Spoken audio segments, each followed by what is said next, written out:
Baik, selamat siang menjelang sore Pak Didit. Jadi kami di sini akan mempresentasikan mengenai data RAB yang kami buat, di mana kelompok kami ada saya sendiri, Egnar Valentandri, ada Priska Pata, dan Boy Soman. Nah, pertama saya akan menjelaskan mengenai backup data. Backup data ini untuk luas bangunan 36 meter persegi dan luas tanah 60 meter persegi. Untuk ini adalah yang pertama, pekerjaan pertama adalah pekerjaan persiapan, di mana ada pengukuran dan pemasangan bopleng. Terus untuk panjang 10, lebar 6, dan panjang total 16. Dan untuk yang kedua adalah membersihkan lapangan dan peralatan. Ini untuk backup data pekerjaannya, perhitungan dan pekerjaannya itu seperti begini, seterusnya sama aja. Dan berikut adalah dena dari rumah. Untuk dena rumahnya ini seperti begini. Ada tampak depan, tampak belakang, tampak kanan, tampak kiri, dan denanya gimana. Ini untuk potongan-potongannya, tampak pintunya. Ini. Dan berikut perhitungan untuk tulangan. Dan untuk tulangan itu yang pertama adalah untuk beton. Beton kita dapat 1,752 meter kubik. Nah, itu tuh untuk beton. Terus untuk pembesian dapatlah sekian. Untuk backcasting dapatlah sekian. Untuk kolom 15/15 A itu untuk betonnya dapat sekian, pembesiannya dapat sekian, dan backcastingnya dapat sekian. Begitu untuk seterusnya untuk perhitungan dari tulangan. Berikut kita masuk bahan upah. Bahan upah ini kita ambil dari tahun 2020, di mana pasir beton per meter kubik adalah 190.000, pasir pasang 180.000. Ini untuk material-materialnya, dan untuk upah kerja juga ada, di mana tukang batu misalnya per hari 80.000, tukang kayu 80.000, tukang besi, dan seterusnya. Kita masuk di analisis, analisa data, analisa pekerjaan. Yang di mana ini kita patokannya menggunakan SNI A. Untuk pertama ada pekerjaan persiapan, itu ada pengukuran pemasangan bopleng kayu tahunan. Itu pekerjaan yang material yang dibutuhkan adalah ini, kayak kayu kasur tahun, papan kayu tahun, paku, pekerja, tukang batu, kepala tukang, dan lain-lain. Kita dapat faktor koefisiennya, satuan, harga satuan bahan upah, dan seterusnya. Ini untuk perhitungan analisanya. Ini untuk perhitungannya sampai di pekerjaan akhir. Sampai di pekerjaan lain-lain seperti pas pemasangan grindel pintu, pemasangan grindel jendela, septic tank, membongkar atap lama, pembersihan lokasi, dan lain-lain. RAB, kita masuk di perhitungan RAB, di mana rencana anggaran biaya. Ini total anggarannya tuh kita 133.391.000. Untuk RAB ini, kita perhitungannya mendapatkan volume, harga satuan, atau harga dari pekerjaan tersebut. Di sini kita akan dan setelah kita menghitung RAB ini, kita akan menghitung untuk durasi, kebutuhan material dan durasi. Untuk kebutuhan material ini, kita dapat datanya ini dari analisa. Dari analisa, contohnya kayak pekerjaan persiapan. Pekerjaan persiapan tuh ada pengukuran dan pemasangan bopleng kayu tahun. Itu itu datanya kayak kasur kayu tahun ini kita ambil dari sini nih, sama koefisiennya. Nah, dapatlah koefisien dan material pekerjanya. Untuk mendapatkan materialnya itu kita tinggal dikali koefisien dari kasur kayu tahun dikali dengan volume dari pengukuran pemasangan bopleng kayu tahun. Itu kita dapat untuk materialnya. Dan untuk pekerja nih kita taruh pekerja itu 4 orang, tukang batu tuh kita kasih 2 orang, dan seterusnya. Nah, untuk durasi pekerja itu sama dengan kita kalikan volume dikali dengan koefisien pekerja, terus dibagi dengan jumlah orang atau jumlah pekerja. Kita dapatlah durasi pekerja. Itu seterusnya sampai selesai. sampai selesai, sampai bekerja terakhir. Sekian dari saya. Nah, saya akan melanjutkan tentang penginputan kebutuhan material dan durasi ke MIS Project. Nah, setelah melakukan perhitungan material dan durasi di Excel, selanjutnya yang akan kita lakukan ialah menginput kebutuhan material dan durasi tersebut ke MIS Project. Nah, cara menginput kebutuhan material dan durasi pada MIS Project bisa kita lakukan dengan mengklik pekerjaan yang akan kita lakukan, lalu mengklik Details, lalu kita akan memilih kebutuhan material dan pekerja yang akan kita input pada suatu pekerjaan. Misalnya di sini ialah pengukuran dan pemasangan bopleng kayu tahun. Nah, yang dibutuhkan di sini ialah kayu kaso, lalu papan kayu tahun, paku 2-5 inci, pekerja, tukang batu, kepala tukang, lalu mandor. Nah, untuk bagian unit sini, kita bisa dapat dari perhitungan Excel sebelumnya, yaitu di sini. Dari perhitungan Excel tentang kebutuhan material dan durasi. Nah, kita input di nilai-nilai ini di project, sehingga hasilnya macam-macam seperti ini. Nah, setelah menginput kebutuhan-kebutuhan ini, nah kita akan melihat berapa durasi dari pekerjaan pengukuran dan pemasangan kayu bopleng ini. Nah, untuk durasinya sendiri kita bisa melihat durasi yang diambil itu adalah durasi maksimal dari perhitungan Excel sebelumnya. Ya, durasi maksimal di sini didapatkan dari pekerjaan tukang batu, yaitu 0,8 hari.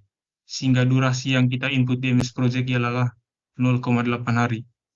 Lalu untuk pekerjaan pembersihan lapangan dan perataan, di sini material atau pekerja yang dibutuhkan itu hanya 2, yaitu pekerja dan mandor. Caranya masih sama seperti tadi. Di sini pekerjanya ialah 4 dan mandornya 1. Nah, untuk durasinya kita bisa lihat di perhitungan Excel sebelumnya. Di sini durasi yang dibutuhkan untuk pembersihan lapangan dan perataan ialah 1,5 hari. Sehingga kita menginputnya di MS Project di sini ialah 1,5 hari. Begitupun untuk pekerjaan-pekerjaan selanjutnya, kita menginputnya satu-satu semua. Setelah kebutuhan material dan durasinya semuanya diinput, selanjutnya yang akan kita lakukan ialah membuat hubungan ketergantungan antara pekerjaan. Nah, yang pertama di sini pekerjaan pertama yang dilakukan ialah pengukuran dan pemasangan bopleng kayu tahun. Nah, setelah pekerjaan pengukuran dan pemasangan bopleng kayu tahun, pekerjaan yang dilakukan selanjutnya ialah pembersihan lapangan dan perataan. Nah, sehingga di sini hubungan ketergantungannya, kita akan isi bahwa pekerjaan pembersihan lapangan dan pekerjaan pengukuran dan pemasangan bopleng kayu tahun. Nah, untuk hubungannya sendiri ialah FS, finish to start. Nah, itu artinya ketika pengukuran dan pemasangan bopleng selesai, bisa dilanjutkan dengan pekerjaan pembersihan lapangan dan perataan. Lalu selanjutnya adalah pekerjaan tanah dan urukan. Nah, pekerjaan tanah dan urukan ini berkaitan langsung sama pekerjaan pembersihan lapangan dan perataan. Dan hubungannya sendiri ialah FS atau finish to start. Ketika pekerjaan pembersihan lapangan dan perataan selesai, bisa langsung dilanjutkan dengan pekerjaan tanah dan urukan. Begitupun sampai selesai kita hubungkan semua pekerjaan. Nah, setelah semua pekerjaan dihubungkan, nah akan jadi sebuah diagram hubungan antara pekerjaan seperti ini.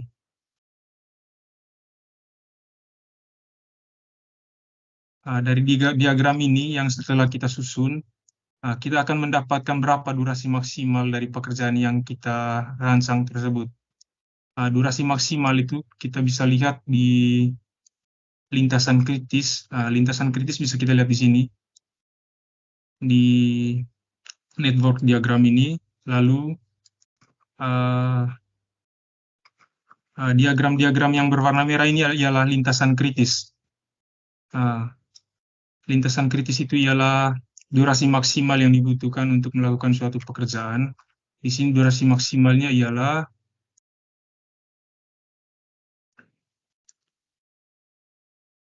di sini kerjaan terakhirnya ialah pembersihan lahan setelah selesai yang akan terlaksana pada tanggal 22 April 2022. Nah, untuk total biaya dan total durasi yang dibutuhkan dalam suatu proyek yang telah kami rancang itu bisa dilihat di menu project, lalu project information, lalu klik statistik ini. Nah, di sini bisa dilihat bahwa total kebutuhan biaya yang kami butuhkan untuk melakukan proyek ini ialah Rp143.488.754 dengan total durasi yang dibutuhkan ialah 81 hari, 4. Nah, selanjutnya berkaitan dengan kurva S akan dilanjutkan oleh teman saya. Selanjutnya saya akan menjelaskan untuk kurva S dari proyek rumah minimalis 6x6 meter persegi. Di sini ada kolom pekerjaan, jadi pekerjaan apa saja yang akan dilaksanakan selama proyek. Lalu ada biaya atau dana yang harus kita siapkan untuk pelaksanaan proyeknya, ada bobot, dan di sini kami rencanakan proyek ini akan dilaksanakan selama 16 minggu atau dimulai dari tanggal 8 Januari sampai 22 April. Di sini saya akan menjelaskan untuk bobot dalam persen ini, cara dapatnya itu, misalnya kita lihat dari pekerjaan persiapan, ada pengukuran dan pemasangan baupleng kayu tahun. Itu biayanya Rp1.184.500 dibagi dengan total dari keseluruhan biayanya.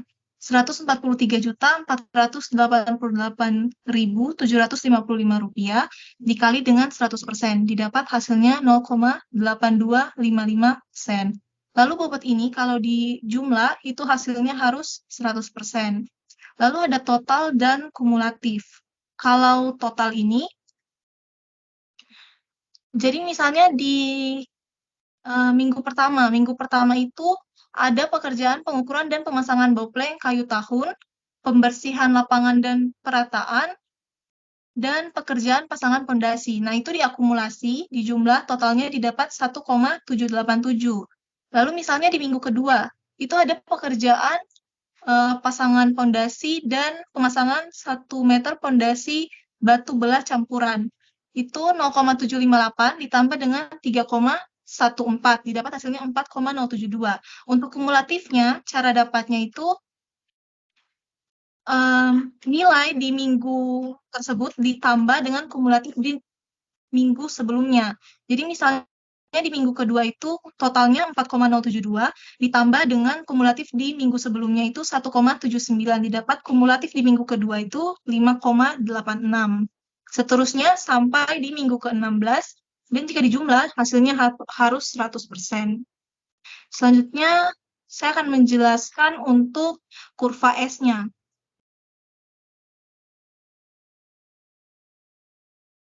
Kurva S ini, pertama kita harus perhatikan dulu nilai-nilai yang ada di penjadwalan pekerjaan ini. Jadi didapat untuk plot ke tabel ini dari penjadwalan pekerjaan yang sudah kita rencanakan di MS Project. Setelah itu, hasil dari bobot dalam persen ini yang sudah kita dapat, kita plotkan ke tabel ini. Jadi misalnya di minggu pertama itu kami rencanakan ada pengukuran dan pemasangan baupleng kayu tahun. Jadi dari bobot persen ini tinggal kita masukkan atau kita distribusikan nilainya ke minggu pertama. Lalu misalnya di pekerjaan tanah dan urugan, itu kami rencanakan dilaksanakan pekerjaannya di minggu pertama dan minggu kedua.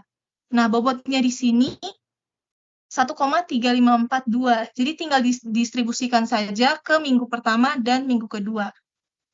Dilakukan terus sampai di minggu ke-16 sampai di pekerjaan terakhir sampai pekerjaan selesai. Lalu diplot kurva S-nya dan didapatkan tabel atau tampilan seperti ini.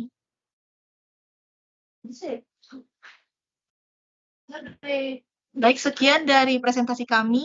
Apabila ada kekurangan, mohon dimaafkan. Terima kasih.